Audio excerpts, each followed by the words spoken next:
This is the second time I've recorded this review because my microphone completely messed up the first time. Fingers crossed it doesn't this time.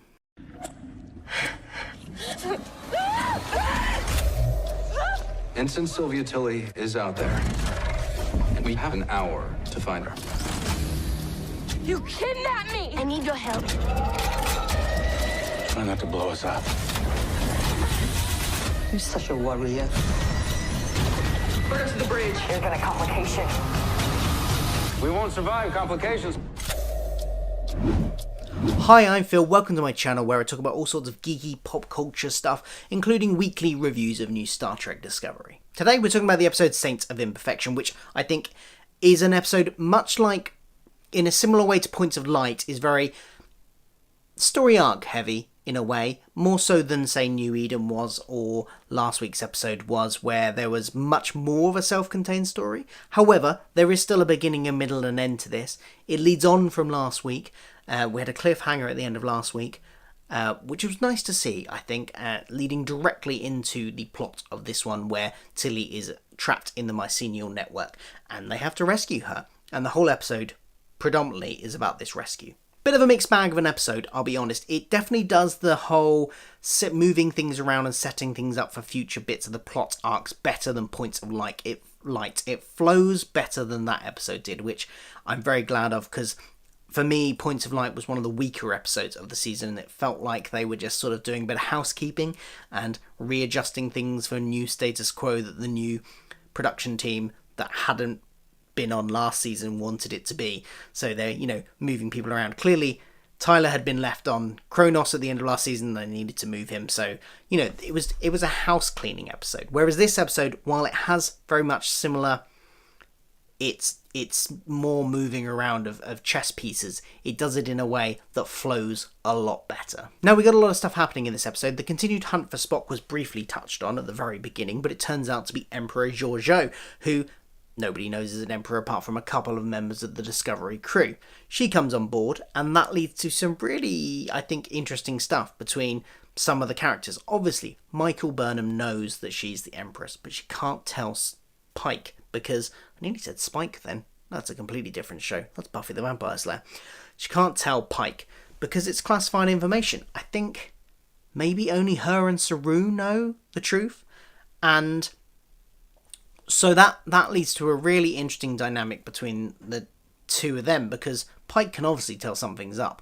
That, Burnham holds the gun on Georgiou much longer than anybody else in the room does when she first beams over. He can tell the tension. He can tell that Georgiou, who is someone that he met when he was in the academy, is very different now. And so he knows something's up.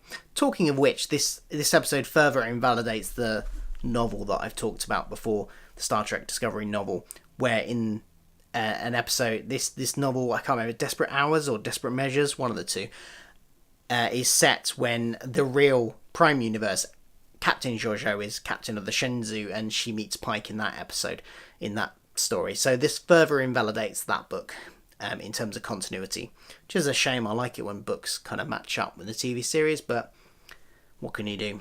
So you have the nice stuff between Pike and Burnham from that. You also have some great interactions between Burnham and the Empress herself. There's some great interactions between the two of them, and I think their character dynamics work really well. I mean, Georgiou is just the actress that plays her, and I should really learn the names of these actors and actresses better, but she is so good at this character. I think I enjoy her so much more as the Empress version of this character than as the Prime Universe of this version of this character. She absolutely steals the scene every time she comes on. She's just got that brilliant sort of swanky air, and I love it. And her interactions with Burnham are really nice. There are hints here that she actually does care for Burnham, which is, I think, nice and an interesting plot arc they can go down, because of course in her universe, the Burnham of her universe was sort of like her adopted daughter. So it's really nice to see some hints of some genuine emotion and feeling just like hinted at there, that she might have a genuine affection for Burnham. Not that Burnham believes her, of course, because they have that whole discussion about, Georgiou's trying to say to her, you've got to trust me eventually. And Burnham has that great line referencing the fable, "So said the scorpion to the frog," which I thought was a great line, brilliantly delivered. We got to find out a bit more about Section 31 and how it's operating at this time in Starfleet's history. It seems one of the bugbears I've got here with this episode is that it, and with how Discovery's treating Section 31 in general, is that it seems that it's going against continuity. Now, it's not irreconcilable with established continuity, but we've seen Section 31 sort of 100 years before this in Enterprise and about 100 years after this in Deep Space Nine, and on both instances they're this really shadowy underground organisation that's kind of part of the Federation but very much on the sidelines, not really part of Starfleet but part of the Federation, and nobody has heard of them.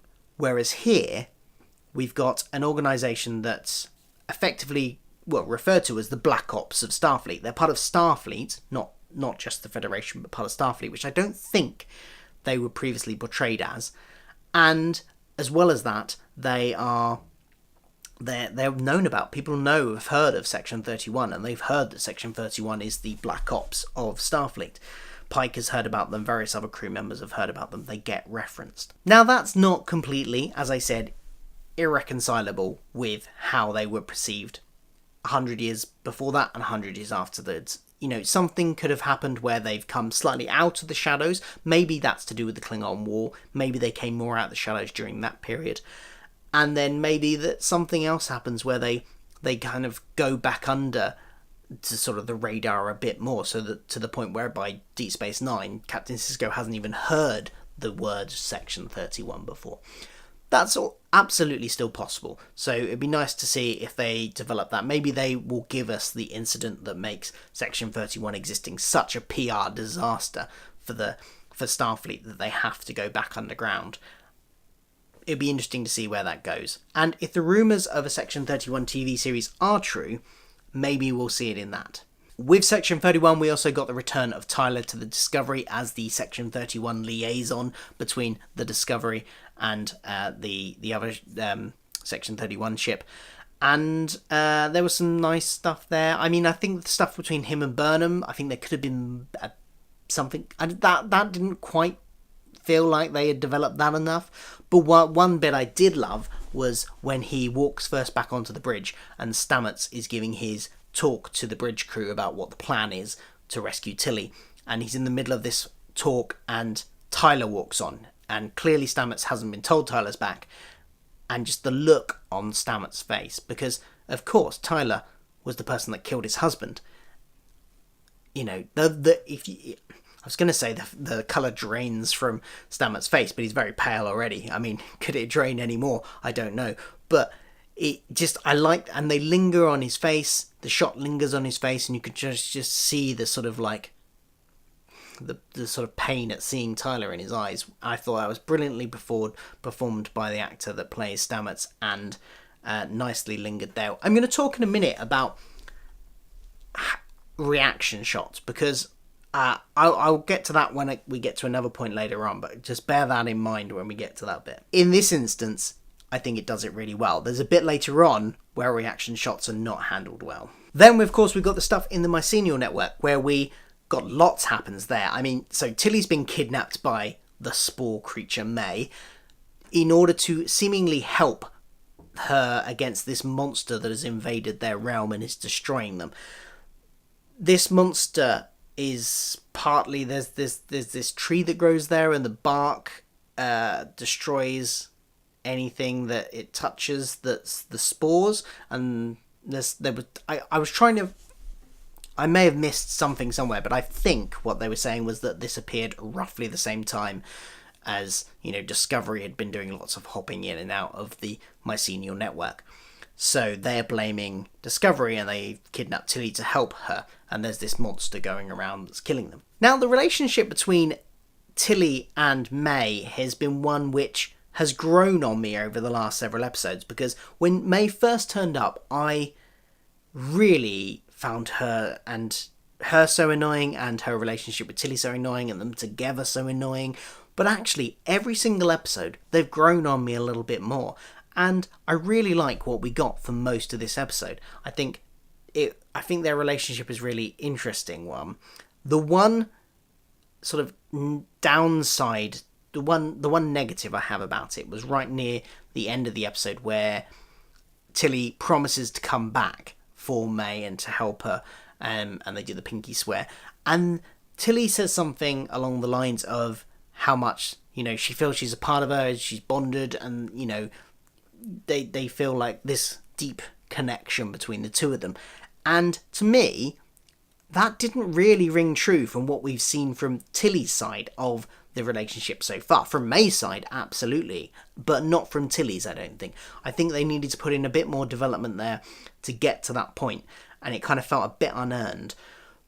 But the rest of it before that, I think, was brilliant, and we got some absolutely brilliant acting from the actress that plays Tilly as well.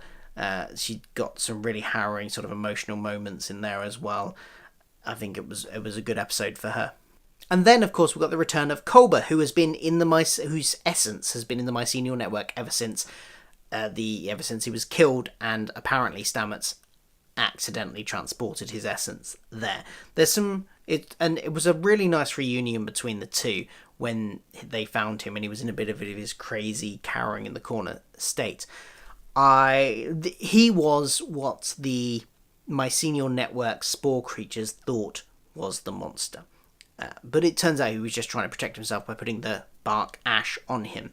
So I was a bit slightly confused about whether or not the bark had just turned up since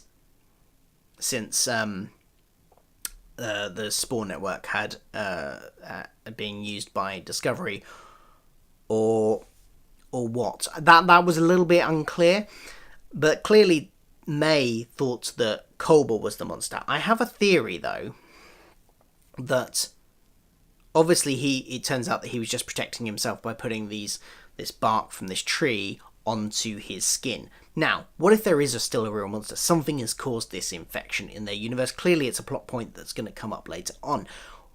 Much like Culber's essence got transported into the Mycenial Network, there is one other person that could have been transported in that kind of essence being transported into network way. What if this infection is Lorca? Because don't forget, Lorca, when he was killed, fell into this kind of big ball of Mycenial Network energy that he was trying to create in the mirror universe. And,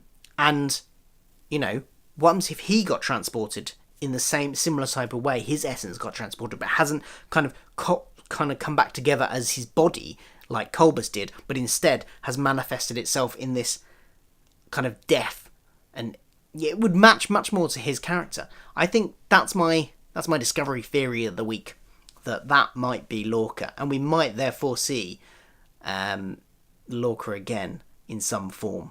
Going back to Culber there for the moment, then, we get some nice themes kind of touched on, not explored enough, I don't think, between about perspective and who is the real monster and those kind of themes, because to the Mycenial Network, to the spores, to May's race, Culber is the monster. To him, they are the monster, and it's all about perspective.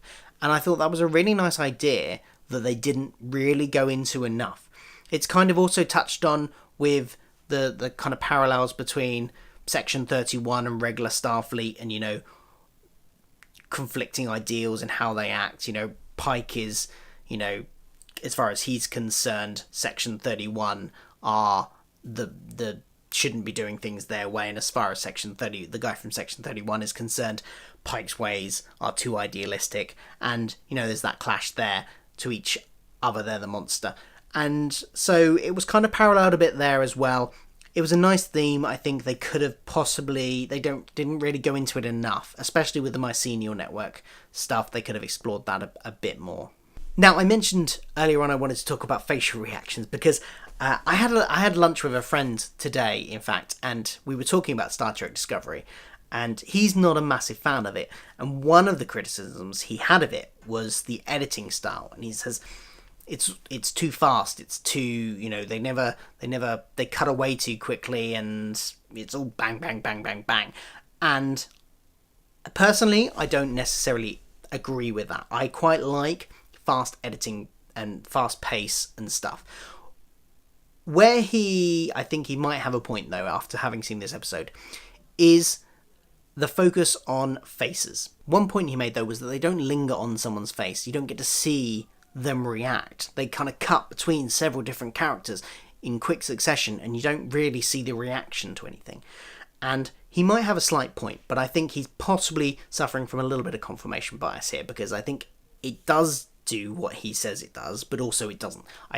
And by that I mean, earlier on in the episode, I think they did linger on Stamets' face when Tyler came in, and we saw his reaction, and that was perfect, and they lingered on his face just about the right amount of time. However, when we get to the moment where they're trying to take Culber back through the mycelial barrier and he find out he can't, there's that sort of look of like shock and horror and sadness on Stamets' face, and they cut away from it like that, and that whole conversation between Culber and Stamets, and they're cutting away to shots of Burnham and to May and to Tilly, and that point we should just be seeing Culber and Stamets. Cut between their faces, absolutely. You know, you want to see both of their reactions to this conversation. But at this point, I don't care what Burnham is feeling. I don't care what Tilly is feeling. I only care what those two are feeling, and they kept on cutting away from it. So, absolutely, I think my friend absolutely has a point that they do this. I don't think it's done all the time, but this was one instance where that criticism absolutely is valid, and I was just... See, I might have not even noticed it if he hadn't have brought it up earlier, but it annoyed me here. It's like, why are you cutting to Burnham? Why are you cutting to Tilly? Just give us the emotion that we should be seeing on the two characters that this is important to's face. And the only other thing I wanted to mention was the hint that there might be some time travel involved here. There has been some detection, when the Admiral is briefing them, there's some detection of tachyons, which, as one of them, I think it's the Section 31 guy, points out, could mean time travel. Pike points out it could mean a couple of other things as well, but the hint is there. Now, is it a red herring? Are they wanting us to tease that it might be time travel and then go, nah, it wasn't? Who knows? Is it actual time travel? I'm slightly worried if it is, because that has a whole lot of implications about whether or not, you know, the timeline is being altered. And if it is, does that mean this now isn't Prime Universe, or anything past this point isn't Prime Universe? Who knows? It kind of reminds me slightly of echoes of the Temporal Cold War from Enterprise, which they abandoned, thankfully, and in the end they explained that that didn't have any long-term effects on the timeline. Are they trying to do the same thing again? Are they trying to set up a universe that they can... I've seen a few videos where they've been theorizing this, and I kind of dismissed it, but it slightly got me slightly worried they might be actually going down that route here, so we will see. Don't know, just got me a little bit worried. Time travel with prequels, or even worse.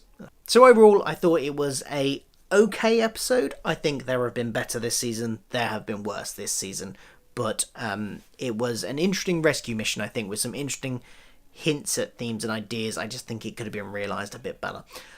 But not overall a terrible episode. What did you think? Let me know in the comments below, and I'll be back next week for another episode. It might be slightly later next week because I'm on holiday and I only get back on Friday. Not sure when I'm going to get round to watching the episode.